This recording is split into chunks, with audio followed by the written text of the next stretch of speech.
Ermal Dredha i Vlorës i jep kushëririt të deputetit socialist Paulin Sterka një tender me vlerë 500.000 euro, ndërkohë që në garë morën pjesë 8 kompani të tjera që dhanë ofertë më të ulët.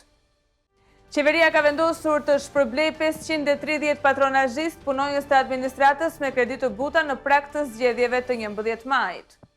Një shqiptar ka treguar për BBC se jeta në Angli nuk ishte siç e priste, ai shkoi me shumë ëndra, por përfundoi duke punuar në shtëpi bari. Një vajzë e re është kapur nga kamerat e sigurisë teksa bënte magji përballë një dyqani. Pronarja e dyqanit e shqetësuar nuk kupton arsyeën e këtij veprimi. Lalit Patidar, një 18 vjeçar indian, ka fituar çmimin e rekordeve Guinness për çimet që ka në fytyrë. Ai është një nga 50 rastet që ka sindromën e ujkut. Zonja dhe zotrinj, përshëndetje dhe mirë se vini në edicionin informativ, këtu në TV-u. Bashkia Vlore, drejtuar nga Ermal Dredha, ka shpallur fitues të tenderit për rikonstruksionin e rrugës Pusi me Zenit kompanin Sterkaj në pronësi të Lulzim Sterkajt, kushëririt të deputetit të Partisë Socialiste Paulin Sterkaj. Kjo kompani dha një ofertë sa 85% e fondit limit, duke ngritur dyshime mbi transparencën e këtij procesi.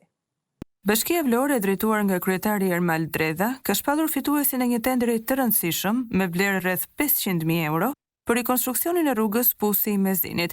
Fitues është shpallur kompania Sterkaj në pronësi të Lulzim Sterkajt, kushëriri deputetit socialist Paulin Sterkaj. Ky fakt ka ngritur dyshime mbi mënyrën e përzgjedhjes së fituesit dhe transparencën e procesit. Tenderi me këtë numër reference kishte një fond limit prej 49.744.000 lekësh të reja pa TVSH ose afërsisht 600.000 euro me TVSH. Oferta fituese e kompanisë Sterkaj ishte 22.276.000 lekë të reja pa TVSH ose rreth 500.000 euro me TVSH, duke përfaqësuar 85% të fondit limit. Në tender morën pjesë gjithsej 8 kompani, por ajo që ka ngritur dyshime të mëdha është fakti se 5 nga ofertat e paraqitura ishin më të ulta se ajo e kompanisë fituese, megjithatë u injoruan nga Bashkia Vlorë. Ky fakt ngre pikpyetje serioze mbi integritetin e procesit të përzgjedhjes dhe rrezikun e një tenderi të paracaktuar. Një element kyç në analizën e këtij tenderi është proporcioni i ofertës fituese ndaj fondit limit. Në praktikat e zakonshme të prokurimeve publike, një ofertë që qëndron pranë fondit limit, sidomos në kufirin 85% deri në 100%, është shpesh indikatori një gare jo të mirëfillt ose një skeme ku fituesi dihet paraprakisht. Fakti që 5 kompani të tjera ofruan çmime më të ulta dhe nuk u morën parasysh, sugjeron se vlerësimi nuk është bërë me standarde të drejta dhe konkurruese. Përfshirja e kompanie të lidhur me një figurë të njohur politike siç është Paulin Sterkaj në një tender të financuar nga fondet publike është një tjetër element që shton dyshimet mbi legjitimitetin e procesit. Në të kaluarën, raste të ngjashme kanë qenë objekti i shqyrtimit nga institucionet e kontrollit dhe organet ligjzbatuese, pasi shpesh kanë rezultuar në kontrata të paracaktuar ku fituesi dihej që në fillim.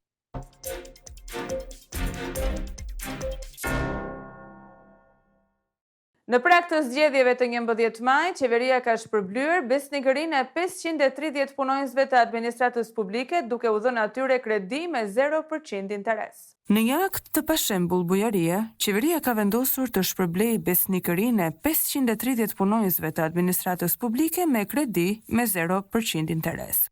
Natyrisht, bëhet fjalë për ata punonjës që kanë kaluar filtrin e padukshëm, por shumë efikas të përkatësisë së duhur politike. Lajmin e ka bërë të ditur vetë Ministri i Ekonomisë, Kulturës dhe Inovacionit, Blendi Gonxhia, i cili i përçoi mesazhin përmes një postimi në rrjetet sociale, një mënyrë moderne për të informuar të gjithë ata që kanë punuar pa u lodhur për një administratë më të qëndrueshme për veten e tyre. Në total, 90 vende janë rezervuar për punonjësit e Ministrisë së Brendshme dhe Arsimit, sepse sigurisht më së shumti meriton strehim ai që kontrollon policinë dhe edukon brezat e rinj. 80 kuota janë dedikuar për Ministrinë e Shëndetësisë, për ata që gjatë pandemisë zbatuan urdhrat e pamendueshëm pa bërë asnjë pyetje. Pjesa tjetër ndahet ndërmjet ministrive të tjera dhe kryeministrisë, ku secila ka nga 30 kuota për të shpërblyer më të devotshmit. Për të përfituar, kandidatët duhet të plotësojnë disa kritere standarde, si të mos kenë banesë në pronësi, të mos jenë përfitues të tjerë programesh sociale dhe të mos kenë pasuri mbi gjysmën e vlerës së banesës që duan të blejnë.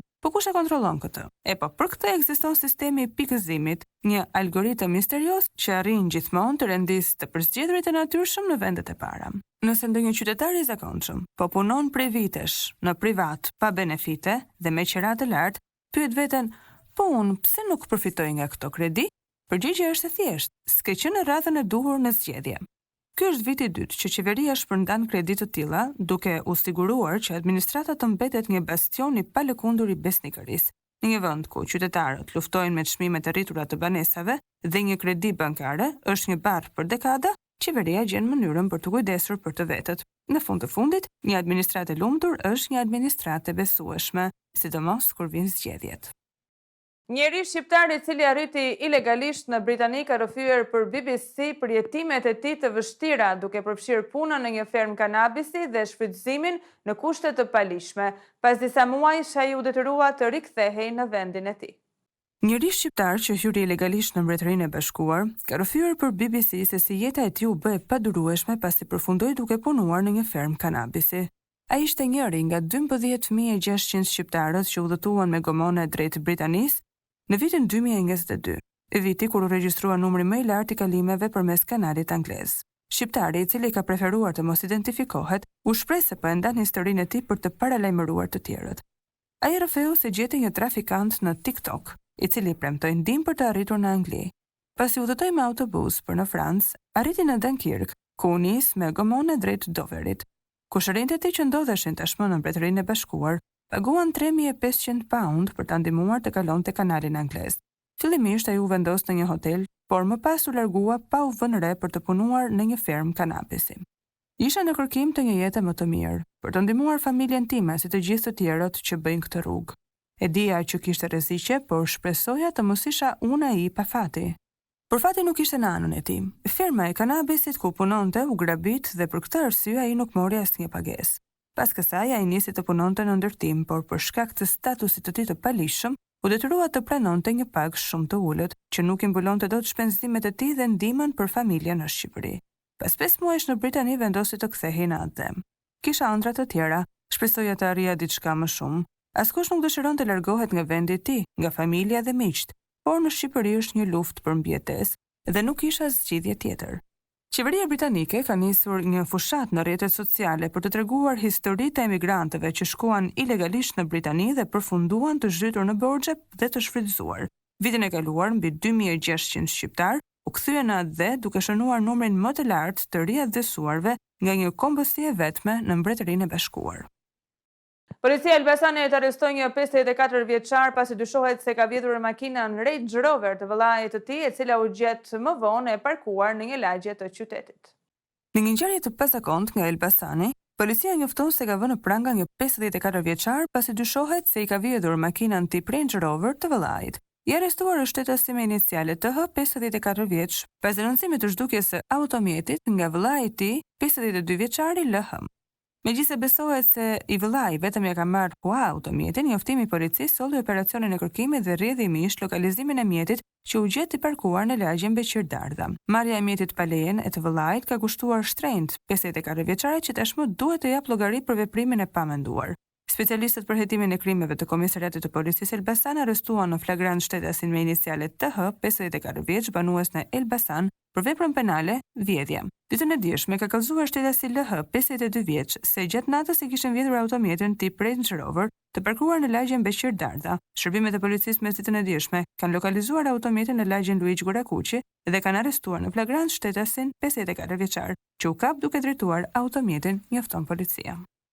Pronarja e një dyqani në Tiranë ka denoncuar në redaksin ton një vajzë të re e cila dyshohet se ka bërë magji duke djegur shkrepse në derën e dyqanit të saj. Një qytetare e pronare e një dyqani rrobash për fëmijë në zonën e Astirit në Tiranë i është drejtuar redaksis ton për të denoncuar një rast magjie para biznesit të saj.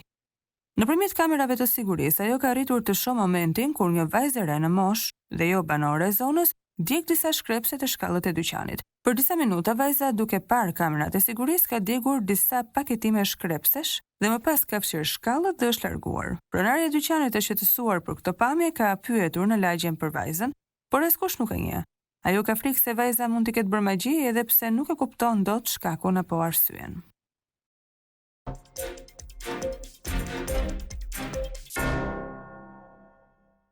Lalit Patidar, një 18 vjeçar indian, ka vendosur një rekord botëror Guinness për fytyrën e tij të mbushur me qime. Sindroma e ujkut numëron vetëm 50 raste të dokumentuara që nga periudha e mesjetës.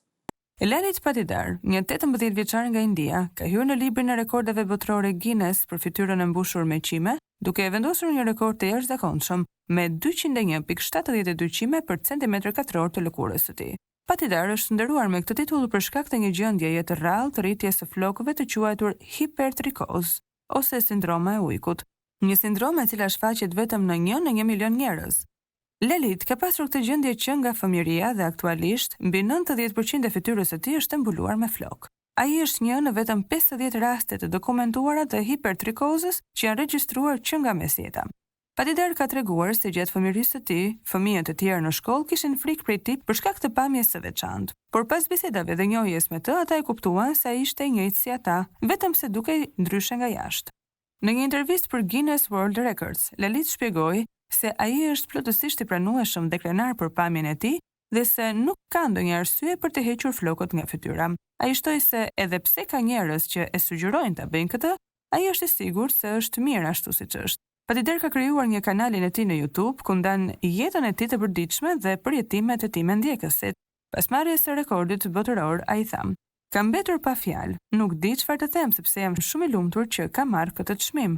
Përveç shpalljes së rekordit, Lalit ka pasur mundësinë të marrë pjesë në shfaqje televizive italiane, Lo Show dei Record në Milano, ku flokët e tij u matën për të konfirmuar rekordet. Lalit ka vizituar gjithashtu një trikolog lokal, i cili ka marrë matjet e sakta të qimeve të tij për centimetër katror. Ndërsa shumica e njerëzve që ai takon janë të sjellshëm dhe mbështesin, Lalit ka pasur gjithmonë përballë komente negative, por ai thotë se përballë këtyre komenteve, ai qëndron i fortë dhe i sigurt me veten e tij, duke u shprehur: "Nuk ka shumë për të thënë njerëzve për këtë. Unë u them atyre se më pëlqen si jam dhe nuk dua të ndryshoj pamjen time." Lalit është një shembull frymëzues i pranimit dhe vetbesimit dhe ëndra e tij të shoh botën dhe të përjetojë kultura të bukura po bëhet realitet. Zonja dhe zotrinj, ka qenë kjo gjithçka e përgatitur për këtë edicion informativ. Ju falenderojmë për vëmendjen tuaj. Bashkë në takofshim.